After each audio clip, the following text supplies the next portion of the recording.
یہ کہانی ایک ایسے قبیلے کے گرد گھومتی ہے جو 20,000 سال پہلے یورپ کے ایک سردی علاقے میں ممکنہ طور پر موجودہ فرانس یا اسپین کے پہاڑی علاقوں میں رہتا تھا۔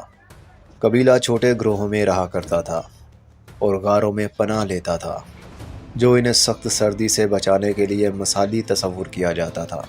اس وقت زمین برفانی دور کی گرفت میں تھی۔ برف کے وسیع میدانوں نے زمین کو ڈھانپ لیا۔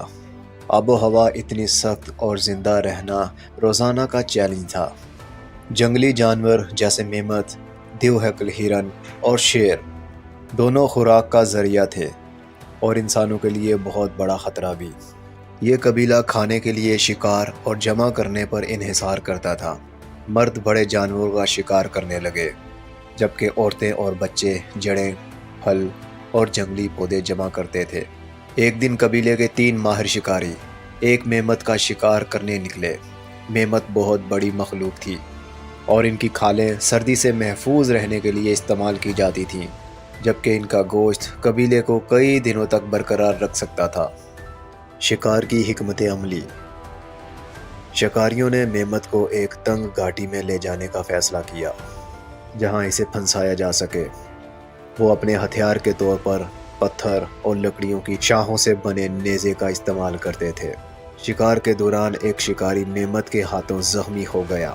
وہ اپنے ساتھیوں کی مدد سے بال بال بچ گیا، لیکن خطروں کے باوجود شکار کامیاب رہا۔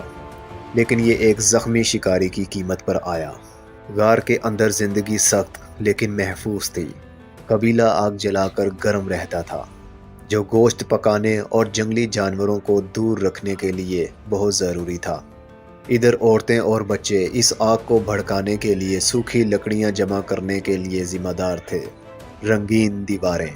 شکاری غار کی دیواروں پر جانوروں کی تصاویر بنایا کرتے تھے۔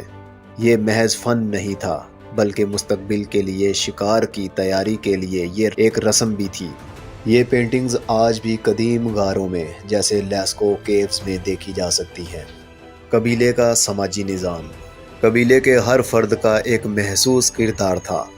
مرد شکار کرتے اور قبیلے کی حفاظت کرتے، جبکہ عورتیں کھانا اکٹھا کرتی اور بچوں کی دیکھ بھال کرتی، اور بڑے بزرگوں نے قبیلے کی قیادت کی اور اپنی دانش مندی سے چھوٹے ارکان کی رہنمائی کی۔ تعاون ضروری تھا کیونکہ انفرادی بقا تقریباً ناممکن تھی۔ ایک دن قبیلے کو ایک بڑی قدرتی آفت کا سامنا کرنا پڑا۔ برفانی طوفان نے انہیں کئی دنوں تک غار میں پھنسائے رکھا۔ کھانے پینے کی چیزیں کم ہونے لگیں اور فاقہ کشی کا خوف بڑھنے لگا۔ ان کے بزرگوں نے مشورہ دیا، چند بہادر مرد خوراک کی تلاش کے لیے طوفان میں نکل جائیں۔ 3 بہادر نوجوان خوراک کی تلاش میں نکلے، موسم کی سختی کو برداشت نہ کرتے ہوئے۔ ایک جوان زخمی ہو گیا۔ ایک زخمی سمیت 3 شکاریوں نے رضاکارانہ طور پر طوفان کا سامنا کیا۔ وہ جانتے تھے کہ شاید وہ واپس نہیں جا پائیں گے، لیکن ان کی بے لوثی نے قبیلے کو امید بخشی۔ شکاریوں کی واپسی۔ شکاری بالآخر واپس آ گئے، لیکن ان میں سے ایک کی جان چلی گئی۔ وہ جو کھانا واپس لائے، اس نے قبیلے کو کچھ اور دنوں تک برقرار رکھا۔ گزرتے وقت کے ساتھ ساتھ قبیلے نے زندہ رہنے کے لیے نئے طریقے سیکھے۔ زراعت کا آغاز۔ کچھ لوگوں نے پودوں کو اگانے کا تجربہ کیا۔ اگرچہ یہ ابتدائی کوششیں تھیں، لیکن انہوں نے خوراک کا ایک نیا ذریعہ فراہم کیا۔ بہتر ہتھیار۔ شکاریوں نے پتھروں اور ہڈیوں کا استعمال کرتے ہوئے بہتر اوزار تیار کیے، جس سے شکار کو محفوظ اور زیادہ مؤثر بنایا گیا۔ ہاؤسنگ کی تبدیلیاں۔ قبیلہ آہستہ آہستہ غاروں سے نکل گیا اور لکڑی اور جانوروں کی کھالوں سے بنی چھوٹی جھونپڑی نما پناہ گاہیں بنانا شروع کر دیں۔ نتیجہ: 20,000 سال پہلے کی یہ کہانی ہمیں بقا کے لیے جدوجہد، تعاون اور قربانی کی اہمیت سکھاتی ہے۔ ان ابتدائی انسانوں کی کوششوں اور ذہانت نے انسانیت کی ترقی کی راہ ہموار کی۔ آج ہم جن راحتوں اور ترقیوں سے لطف اندوز ہوتے ہیں، وہ ان کی استقامت اور چالاکی کا نتیجہ ہیں۔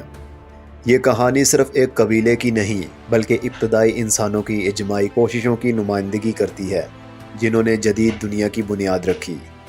اگر آپ اس دور یا دوسرے قدیم دور کے بارے میں مزید جاننا چاہتے ہیں تو بلا جھجک کمنٹ میں اپنے رائے کا اظہار کر سکتے ہیں۔ امید ہے 20,000 سال پہلے انسانوں کی کہانی آپ کو اچھی لگی ہوگی۔